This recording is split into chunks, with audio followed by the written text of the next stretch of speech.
Hello，大家好，小袁同学，我今天呢想跟大家分享一下前两天我去参加莱卡100年的那个回顾展的一些想法。这个展览呢实际上是今年莱卡在全球的100年周年的这个庆典活动的这个系列部分的之一。之前呢它已经在纽约、在米兰、在德国总部已经开过了啊，然后在整个亚太区就他选的是在上海做了这么一个很隆重的一个纪念活动，然后推出了上海的100年限量版的徕卡相机，以及做了一个很不错的一个展览。关于这个展览呢，我前两天专门去观摩了一下，它是在著名的法式桥乍浦路桥旁边。上海邮政博物馆的2楼的一半的这个楼层呢，它做了这么一个展览。那这个地方呢，其实也是很适合拍照。然后在门口呢，它悬挂了一个非常醒目的可乐标。这个展览呢，从那个7月下旬开始，会持续1个月左右的时间。但实际上在小程序上去约呢，几乎就很难约到，非常抢手。一方面呢，徕卡的这个品牌效应以及它的粉丝的特别多。那另外呢一方面呢，为了面向这个市场呢，他还请了一些流量明星来做参与到这个展览的这个一部分当中来，所以也引发了很多的这个讨论和热议。我去看了一下这个展览，总的来说呢还是相当不错的。这个展览呢是由我们顾铮老师策展的，回顾了徕卡100年的这个风云历史。也展出了从最早的巴纳克相机到最新的 M11的一些经典的这个相机的这个样品和那些著名的那些镜头包括很难得一见的黑八妹包括夜神包括限量版的这个502AA等等的有一堆的东西。然后呢，他当然也讨论了这个徕卡的一些文化，他出版的 LFRI 的这个杂志，包括最古老的巴纳克的设计的徕卡第1代相机的这个图纸原型，以及最新的 M11的零件的这个拆解。另外一半展览呢，它就是一个作品展。那这个摄影作品呢，在策展的时候呢，我也感觉到它是实际上是有挑选的。徕卡在100年的这个漫长的1个世纪的这个生涯当中呢，其实涌现了大量的无数的这个经典的这个作品光是马格南的那些经典作品就可以摆上一条长街的这么一个距离。但是呢，这个展览呢，并没有选择像布列松像马克吕布等等的这些大师级的这个作品他选择的这个视角呢，实际上是和中国这100年来的这个变迁所相关的徕卡的那些作品，那包括像吴嘉玲老师、像刘香成等等的这些很著名的使用徕卡的这个创作的中国的那些作品会非常多。另外呢，也用了像乐子一牛童这些新晋冒出的上升期的年轻的这个摄影师。那同时呢，他也引入了像肖战林依轮张亚东这样的一些名流的作品，来组成这么一个非常特别的，我可以说非常特别的这么一个展览。有相当一部分原因你预约不到呢，是因为里面有流量明星在里面，所以呢，很多粉丝呢，他实际上是去打卡，然后把预约名额给占掉了。那很多人就会吐槽你流量明星来凑什么热闹？或者说当大家看到那些明星的这个作品的时候，其实也是非常不以为然。我结束了整个参观的这个流程了以后呢，我会忽然意识到顾铮老师的策展的这个想法，他把专业的、艺术的、时尚的、流量的这些要素全部结合起来，在不大的一个空间里面展示新老几代摄影师以及爱好者们的这个作品。所以呢，这个展就变得非常的这个特别。我去之前，我会以为它是一个受众是徕卡粉丝的那个小众的这个展览，但实际上并不是。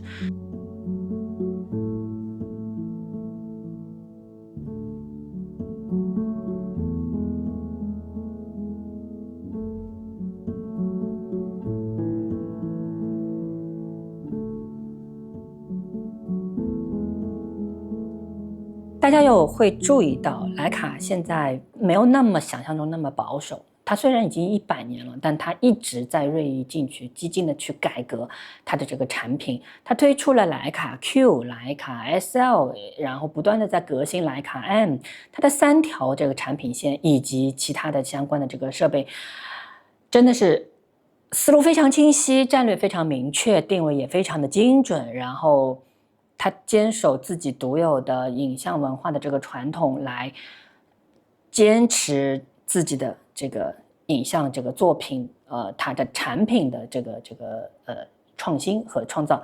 我会觉得说，徕卡是一家值得尊重的企业。虽然它一度面临破产，然后重组，然后现在焕发在新的数字时代焕发青春。它和其他的这个影像厂商的差别在于，它有非常丰富和深厚的历史文化的积淀在那边，但它并没有把那些东西变成自己的一个包袱，相反，它是把这些历史的积淀变成了自己非常丰富的这个资产，它不断的拿出来去讨论，去影响年轻一代创作者、年轻一代粉丝、年轻一代用户对于影像的这个选择。每次我们在讨论徕卡的这个事情的时候，都会引发巨大的讨论。它流量很厉害，然后又非常的适合去讨论，因为有很多人有不同的这个看法和见解。在新的数字时代环境下成长起来的这个新用户来说，他们会觉得徕卡是一个保守的、古老的、传统的一个厂商，而在我们老粉丝看来呢，徕卡又离经叛道的，觉得不断的挑战我们的这个底线哈，所以它永远是处在一个非常争议的一个档口。然后呢，在这个档口，在我们的争议下，在我们的众目睽睽之下，大胆的去改革它的这些产品，一步一步走的也是非常的稳当。我至少到目前来说啊，看到它不会再出现历史上像 M5这样的会引发危机的这个情况产生，非常非常稳啊。当然我也碰到过类似的这个情况，就是他起先就一直在骂，很鄙夷，或者说是智商税啊什么的，但一旦他有一天他会突然发现，他突然爱上徕卡了，他突然打脸了，然后他觉得徕卡真的是有道理的。这里面实际上我都是能够非常理解的，就好像我现在用阿尔帕和菲斯一样的这个情况。这个情况的问题不在于这个产品本身，而是我们怎么用它，我们用怎样的方式去对待它所造成的一些隔阂、分歧和误解。所以呢，这里面很重要的一点，或者说我今天想跟大家讨论的一点呢，就是徕卡永远是那个徕卡，因为徕卡永远它需要前进，它需要去进步，它需要去改革，不然它就会被时代所抛弃啊。历史上像哈苏啊，像福伦达呀，或像路来呀，就是这样慢慢的，它被时代抛在身后了。我觉得徕卡已经看到这一点，所以他一直在努力啊，一直在赶上这个时代的这个变革。但是他真的是像所有高端的这个设备一样，首先它很贵，并不是一个随随便便可以拥有的一台设备。那么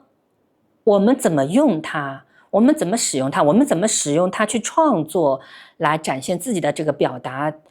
会很大程度上影响到，或者说让公众看到徕卡是怎么回事。我的意思是说，当我们有大量出色的作品，就好像马格南当年和徕卡联手在一起，然后马格南的作品就是徕卡的作品一样，然后相互成就的这么一件很好的这个历史公案的时候，我们就会觉得说，哇，徕卡真是厉害，真是牛逼，真是经典，所有的伟大的中国作品都出自徕卡之手，我也要去搞一台，我也要这样，这是很正常的一件事情，这是人之常情。但是呢，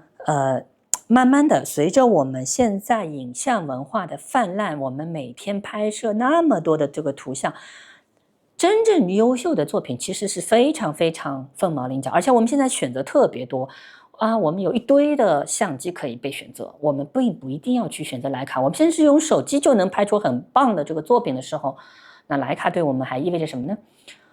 所以呢，有相当的一部分的这个人呢，就会认为你只是在炫富，你只是因为它贵，你才能买得起。你看看那些拍徕卡的人，他到底拍出了什么东西？你们聊来聊去都在聊镜头啊，聊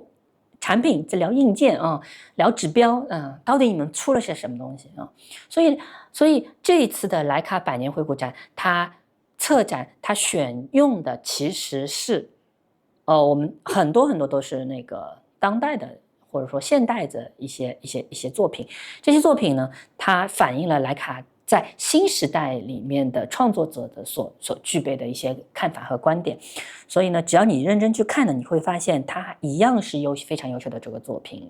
的创作工具，它一样是没有落后于这个时代的这个发展。那么当然我们现在有多了更多的这个选择，我们每天都在去看相机的这个测评，镜头的测评，每年都会产生好多的这个设备，但是很多的相机呢，它昙花一现就这么过了，不断的有新的用户进来，不断的那些厂商去努力去吸引或争取这些新的用户的时候，徕卡永远是驻留在那边。我感觉他的这个想法就是，总有一天你会落到我手里。对不对？总有一天，当你的审美、当你的财力、当你的阅历、经历达到那一刻的时候，你才会发现说，其实徕卡早就等在你那边了。所以我一直是觉得说，徕卡是一个很有意思的一个品牌，它能延续100年，它是不是没有道理的？而且它现在活得也很滋润啊，活得也很好。所以每个人都有对徕卡有自己的看法，无论你用过还是没有用过，你都会有自己的看法。我觉得这些都很正常。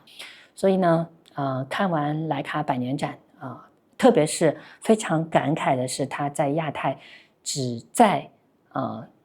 中国，它只在上海做了这么一个展，它只推出了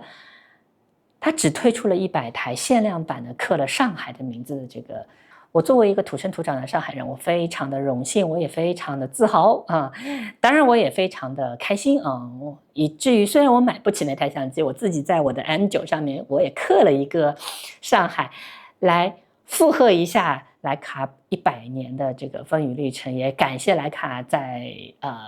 全球这个范围内选中了上海来做它的这个限量发布啊，非常期待或者说非常期待未来徕卡会有更好的、更令人期待的这个作品和产品的这个面世啊。我们永远是觉得能够有一件趁手的工具，让它成为你视觉和想法的这个延伸，这是个很难能可贵的一件事情。而正好我碰到了徕卡，它能够帮助我能够很好的去表达。那就足够了啊，那就足够了。那不管它是 M10、M11还是M3、M2都可以啊。我们不要去太多的花时间去讨论在器材本身上面，而且我们去要想我们怎么用好这台经典的、昂贵的相机、精致的、精巧的工艺品，来帮助我们进行表达，这才是真正重要的这件事情。OK， 今天我跟大家分享的就是一些随便的杂谈哈，也没有什么主题啊，感谢大家能够耐心的听下去。好，今天呢就分享就到这里，下次见，拜拜。